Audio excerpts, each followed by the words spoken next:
konsultan yang kami hormati Ketua PDGI Wilayah Sulselbar, Dr. Gigi Asdazani MKes, yang kami hormati Ketua DPW PPNI Sulawesi Selatan, Bapak Abdul Rahman MKes, yang kami hormati Ketua Ikatan Bidan Sulawesi Selatan, Ibu Suryanti SKM MSC, yang kami hormati Ketua Ikatan Apoteker Sulawesi Selatan, Profesor Dr. Apotek Gemini Alam MSc, dan teman-teman wartawan yang kami hormati. Hari ini izinkan kami akan melakukan jumpa pers secara resmi soal rancangan undang-undang Omnibus Law kesehatan. Untuk itu kami mempersilahkan kepada Ketua ini Sulselbar, Dr. Sisto Wahab, untuk memimpin deklarasi bersama teman-teman yang lain. Waktu dan tempat dipersilakan. Bismillahirrahmanirrahim. Assalamualaikum warahmatullahi wabarakatuh. Alhamdulillah, wassalatu wassalamu ala asyrofil anbiya'i wal mursalin wa ala alihi washabihi. Amma ba'd. Bapak Ibu yang perlu kami sampaikan bahwa yang kami berlima daripada organisasi profesi yang hadir pada hari ini dalam pernyataan sikap terhadap rancangan undang-undang kesehatan Omnibus Law tadi sudah disampaikan oleh moderator, tapi saya perlu memperkenalkan kembali bahwa di sebelah kiri saya ini adalah Bapak Ketua DPW PPNI Perawat Nasional Indonesia Sulawesi Selatan, Bapak Abdul Rahman Sarjana Keperawatan NS MKes. Yang di sebelah kanan saya adalah Bapak Ketua Perhimpunan Dokter Gigi Indonesia Wilayah Sulawesi Selatan Utara, Bapak Dr. Gigi Asdazani MKes. Dan di sebelah kanan Bapak Dr. Asdar, yaitu Bapak Ibu Ketua Ikatan Bidan Indonesia Sulawesi Selatan, Ibu Suryani SKM MSc. Dan di sebelah kanan Ibu Suryani, Bapak Ketua Ikatan Apoteker Indonesia Sulawesi Selatan, Bapak Profesor Dr. Apoteker Gemini Alam MSc. Sedangkan saya Ketua Ikatan Dokter Indonesia Wilayah Sulawesi Selatan dan Barat, siswa. Baik, saya akan menyampaikan pernyataan sikap bersama dengan saudara-saudara saya dari 5 organisasi profesi menyangkut tentang penolakan Undang-Undang Omnibus Law. Assalamualaikum warahmatullahi wabarakatuh. Salam sejahtera, salam sehat selalu.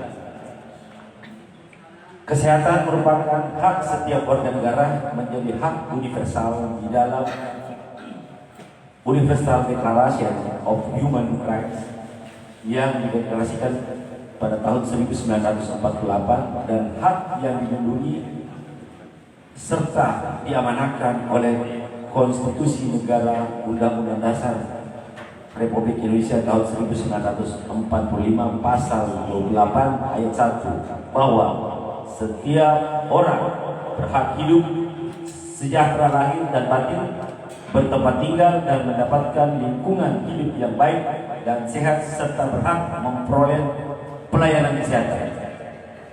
Jaminan hak warga negara atas kesehatan diamanahkan kepada negara sebagaimana tercantum dalam Undang-Undang Dasar Republik Indonesia tahun 1945 pasal-pasal 34 ayat 3 bahwa negara bertanggung jawab atas penyediaan fasilitas pelayanan kesehatan dan fasilitas pelayanan umum yang layak.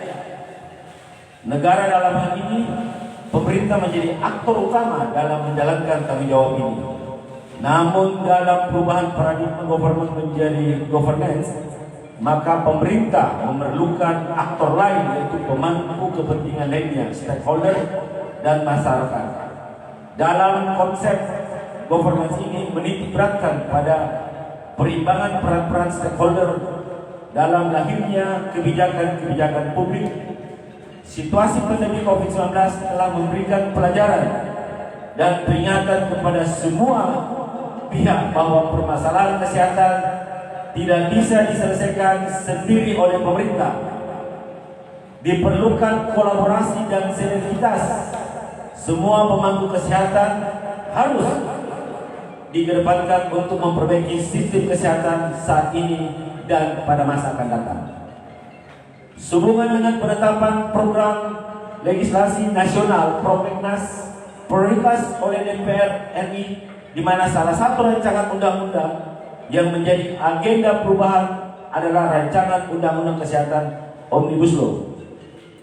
Kami organisasi kesehatan telah diakui dan telah menjalankan fungsi serta peran berdasarkan amanah di beberapa undang-undang lex spesialis bidang kesehatan, antara lain Undang-Undang Nomor 29 Tahun 2004 tentang praktek kedokteran, Undang-Undang Nomor 36 Tahun 2014 tentang tenaga kesehatan, Undang-Undang Nomor 38 Tahun 2014 tentang keperawatan, Undang-Undang Nomor 4 Tahun 2019 tentang kebidanan, serta organisasi yang mewakili lembaga konsumen kesehatan menyatakan sikap sebagai berikut.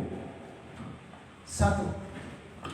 Kebijakan kesehatan harus mengedepankan jaminan hak kesehatan terhadap masyarakat dalam menjamin praktek dari tenaga medis dan tenaga kesehatan lainnya. Harus dipastikan kompetensinya dan kewenangannya agar keselamatan pasien dapat tetap dijaga keberadaannya. Keberadaan organisasi profesi beserta seluruh perangkat yang memiliki kewenangan dalam menetapkan kompetensi profesi kesehatan seharusnya tetap dilibatkan oleh pemerintah dalam merekomendasikan praktek keprofesian di suatu wilayah.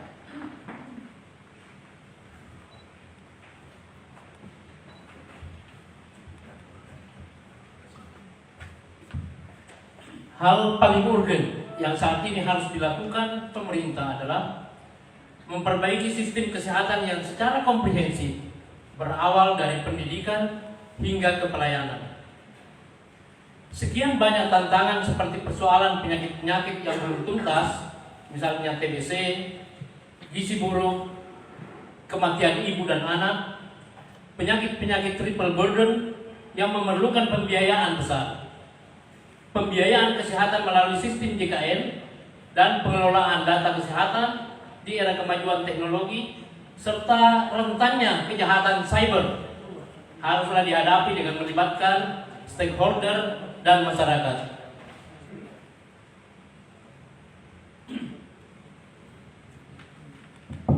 Pada tahun 2016, WHO telah menerbitkan dokumen Global Strategy on Human Resource for Health Workforce tahun 2030 sebagai acuan bagi pembuat kebijakan negara-negara anggota dalam merumuskan kebijakan tenaga kesehatan.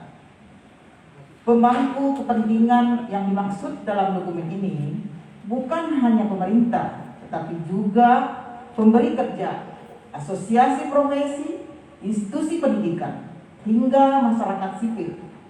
Hal ini sejalan dengan prinsip government, di mana pemerintah melibatkan secara aktif pemangku kebijakan lain. Isu pemerintahan, isu pemerataan, dan kesejahteraan tenaga kesehatan haruslah menjadi prioritas saat ini.